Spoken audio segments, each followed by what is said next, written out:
শুধু একটা সুযোগ দিন। মুহূর্তের মধ্যে পুরো মিউজিয়াম যেন থমকে গেল। আমেরিকা থেকে আসা বড় টেকনিশিয়ানও হাহা করে হেসে উঠলেন। তিনি তাচ্ছিল্য করে বললেন, এই তিজোরি আমার মতো মহান টেকনিশিয়ান খুলতে পারল না, আর তুই খুলবি? যা এখান থেকে। যদি তুই এটা খুলে দিস তবে তোকে আমি 1 কোটি টাকা দেব।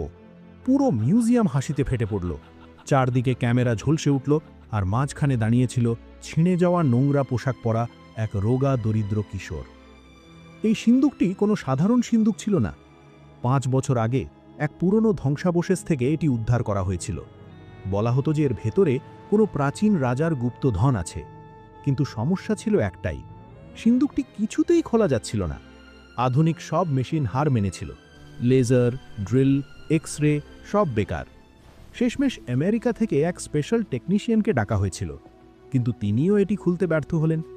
কিন্তু সেই গরিব ছেলেটি যে কাণ্ডটি ঘটালো তা দেখে আমেরিকার বাঘা বাঘা অভিজ্ঞরাও অবাক হয়ে গেলেন। কি ঘটেছিল জানতে শেষ পর্যন্ত দেখতে থাকুন বন্ধুরা। সেদিন মিউজিয়াম ছিল কানায় কানায় পূর্ণ। ইতিহাসবিদ, অফিসার, মিডিয়া সবাই উপস্থিত। আর এক কোণে দাঁড়িয়েছিল আরব, এক সামান্য ঝাড়ুদার কর্মচারীর ছেলে। তার বাবা মিউজিয়ামের রাতের শিফটে ঝাড়ু দেওয়ার কাজ করতেন। আরব প্রায়ই তার বাবার সাথে চলে আসত। সে চুপচাপ এক কোণে বসে পুরনো জিনিসগুলো দেখত। আজও সেটাই হচ্ছিল। যখন টেকনিশিয়ান হার মেনে নিয়ে বললেন, এই সিন্দুক হয়তো আর কখনোই খুলবে না, ঠিক তখনই সেই আওয়াজ এলো, স্যার, আমি খুলতে পারি। সবাই ঘুরে তাকালো এবং হেসে উঠল। এক ঝাড়ুদারের ছেলে।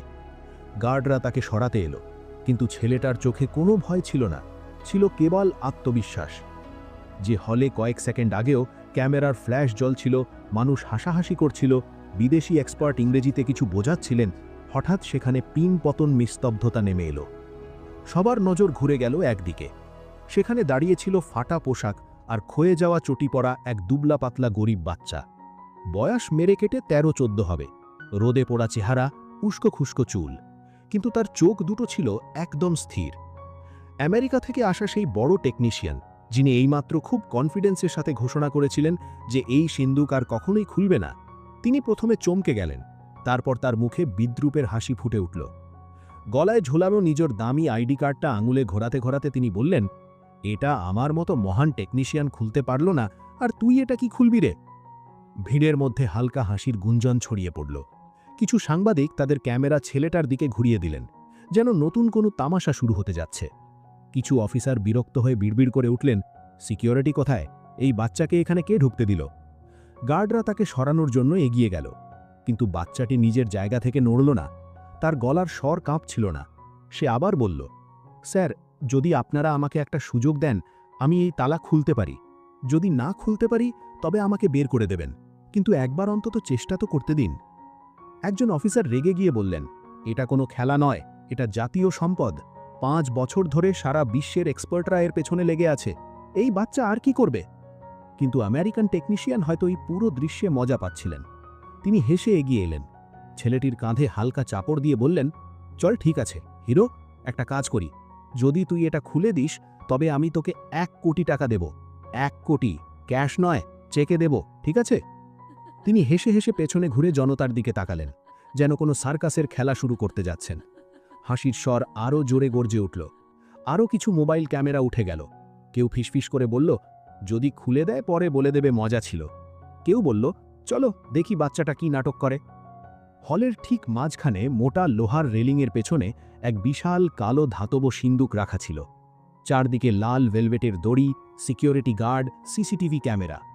সেই সিন্দুকের গায়ে পুরনো রাজবংশের এক নিশানা খোদাই করা ছিল, একটা সিংহ, একটা তলোয়ার, আর অদ্ভুত কিছু প্রতীক বা সিম্বল। এই সিন্দুকটি সত্যি সাধারণ ছিল না।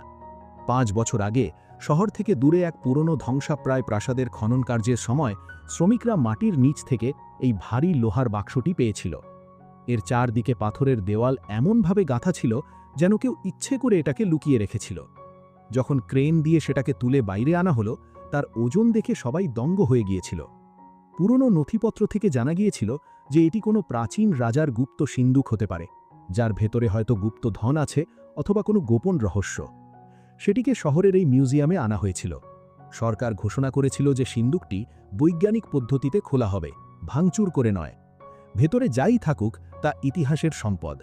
কিন্তু মুশকিল হলো, সিন্দুকটি কিছুতেই খোলা যাচ্ছিল না।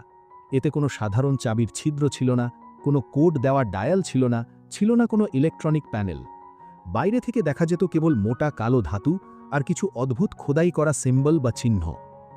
এত বছর ধরে দেশের অনেক শীর্ষ লকার এক্সপার্টদের ডাকা হয়েছে। কেউ লেজার দিয়ে স্ক্যান করেছে, কেউ বা আল্ট্রাসনিক মেশিন লাগিয়েছে, কেউ বা এক্স-রে দিয়ে ভেতরে উকি দেওয়ার চেষ্টা করেছে। কিন্তু সিন্দুকটি তার কোনো রহস্যই উন্মোচন করেনি। ড্রিল মেশিনগুলো এর ধাতুর ওপর চলতে চলতে গরম হয়ে যেত, কিন্তু ভেতরে ঠুকত না। মনে হচ্ছিল সিন্দুকটি বানানোর সময় এমনভাবেই ডিজাইন করা হয়েছিল যেন আধুনিক কোনো পদ্ধতি একে ভাঙতে না পারে। শেষমেশ আমেরিকা থেকে এক স্পেশাল সিকিউরিটি টেকনোলজি কোম্পানি থেকে স্পেশাল টেকনিশিয়ানকে ডাকা হয়েছিল। মিউজিয়ামের দেওয়ালে লাগানো পোস্টারেও তার পরিচয় লেখা ছিল, বিশ্বের সবচেয়ে জটিল সিন্দুক খোলার বিশেষজ্ঞ।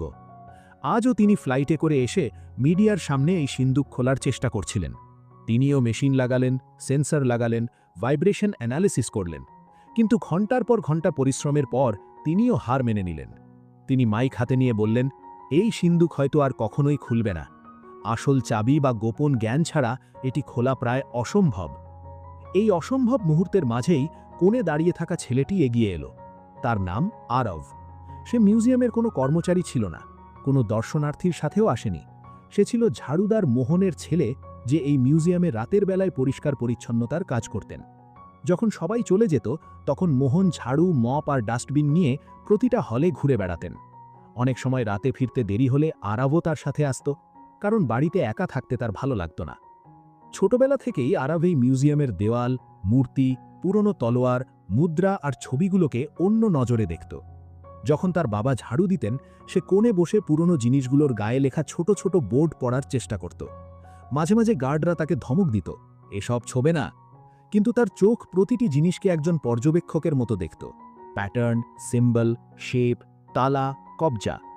আরেকটা অদ্ভুত ব্যাপার ছিল, আরবের দাদু, যিনি এখন আর এই পৃথিবীতে নেই, প্রায়ই বলতেন, আমরা একসময় রাজার লোক ছিলাম।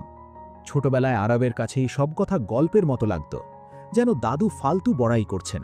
কিন্তু দাদু যা কিছু বলতেন তাতে এত খুঁটিনাটি বিবরণ থাকত যে সে মাঝে মাঝে ভাবনায় পড়ে যেত। যেমন দাদু বলতেন, আমাদের পূর্বপুরুষরা তালা বানাতেন, এমন তালা যা কেউ খুলতে পারে না, আবার এমনও তালা যা কেবল ইচ্ছাশক্তি দিয়ে খোলা যায়। রাজাদের খাজানা রক্ষার দায়িত্ব আমাদের প্রজন্মের ওপরই ছিল। যখন দাদু মারা গেলেন, এই কথাগুলো বাতাসে মিলিয়ে গেল। কিন্তু একদিন মিউজিয়ামের পিছনের অংশে, পুরনো লাইব্রেরির স্টোর রুমের মতো একটি ঘরে, যেখানে ভাঙা চেয়ার, পুরনো বাক্স আর নষ্ট পোস্টার রাখা ছিল, সেখানে আরব অদ্ভুত কিছু খুঁজে পেল। সে তার বাবার সাথে রাতের শিফটে এসেছিল। তার বাবা এবং অন্য একজন ঝাড়ুদার সেই ঘরটি পরিষ্কার করছিলেন। সবাই চলে যাওয়ার পর আরব চুপ